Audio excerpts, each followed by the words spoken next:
Teman, namaku Harper. Sekarang umurku 19 tahun. Dan setahun yang lalu aku mendapat tato di bagian paling konyol di tubuhku untuk membuat orang tuaku jengkel. Orang tuaku selalu keras banget, kayak super keras. Aku nggak bisa bergaul bareng teman tertentu karena mereka punya pengaruh buruk ke aku. Aku nggak boleh nginap, aku harus selalu pulang jam 6 sore. Kalau telat 10 menit, aku bakal dihukum selama seminggu. Semua orang menikmati waktu mereka, berpesta, bersosialisasi, menjelajahi bermacam tempat, dan menemukan jati diri mereka. Dan aku duduk bersama orang tuaku makan malam dalam keheningan, sementara mereka membahas tentang apa yang mereka lihat di berita. Dan yang paling bikin aku geram, perlakuan mereka sangat beda ke kakakku. Dia boleh pergi ke pesta dan nginap di tempat temannya semalaman. Mereka selalu bilang ke aku kalau anak perempuan gak boleh kayak gitu. Anak gadis harus tetap rendah hati dan suci. Mana ada. Jadi pas umur aku 18, aku pecah aja. Ngerti kan? Semua dimulai dari hal-hal kecil. Mereka biasanya mengendalikan caraku berpakaian. Mereka harus menyetujui apapun yang aku pakai ke sekolah. Jadi aku bakal simpan pakaian terbuka di tasku dan ganti baju di kamar mandi sekolah. Rasanya enak banget akhirnya bisa lepas dari cangkangku karena bisa lakuin hal yang aku mau. Aku bohong ke mereka dan bukannya belajar di perpustakaan, aku pergi ke mall buat ketemu sama teman-temanku. Tapi waktu itu aku berusaha merahasiakan pemberontakanku ini sampai akhirnya mereka tahu. Selama konferensi orang tua guru, mereka diberitahu kalau pakaianku terlihat melewati batas. Jadi mereka langsung bersikap seperti diktator. Setiap pagi mereka periksa tasku, melempar semua isinya di atas meja, meriksa HP-ku dan pesan-pesanku, menyuruhku untuk mengambil foto aku lagi di mana dan bareng siapa setiap saat. Aku udah nggak tahan.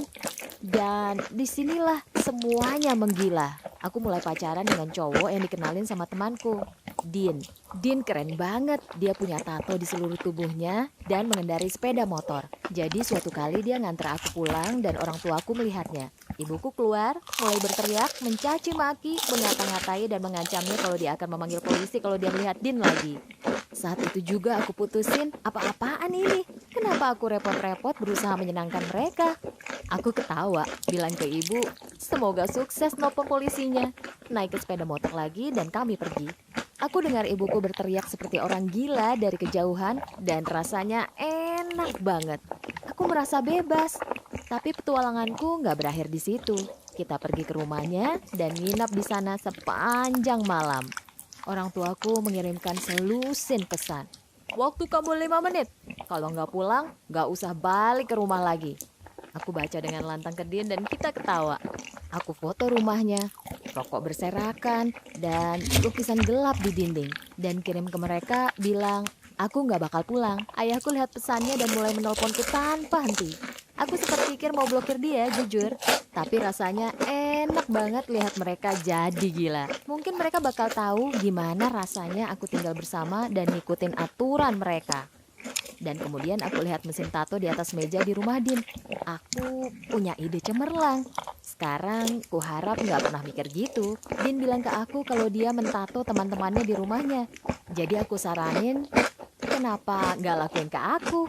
Lebih bagus lagi, kenapa nggak di tempat yang belum pernah kamu tato sebelumnya? Kayak sedikit di bagian atas bagian pribadiku. Dia juga jadi semangat. Kami putuskan tatonya harus sepasang sayap keren. Karena aku telah bebas. Dia mulai mentato. Dan aku hampir nangis. Sakit banget. Tapi aku gak mau kelihatan kayak anak cengeng. Jadi aku nahan sakitnya gak bersuara. Setelah beberapa jam, tatonya selesai. Dan jujur, aku gak pernah merasa lebih hidup dan bahagia. Tapi kemudian kami mendengar mobil berhenti.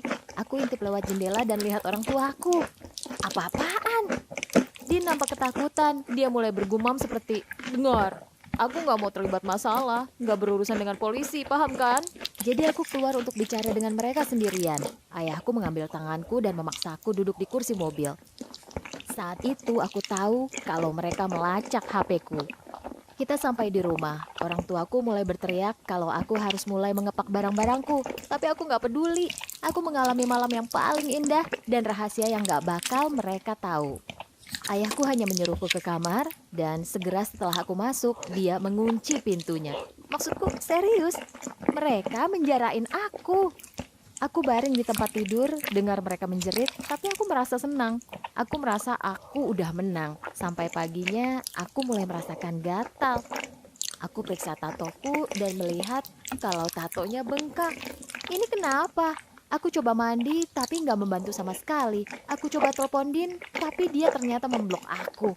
Mungkinkah aku keliru? Aku coba menenangkan diri tetap di tempat tidur sepanjang hari. Orang tuaku bahkan nggak meriksa aku. Mereka mungkin lagi memutuskan gimana cara menghukumku.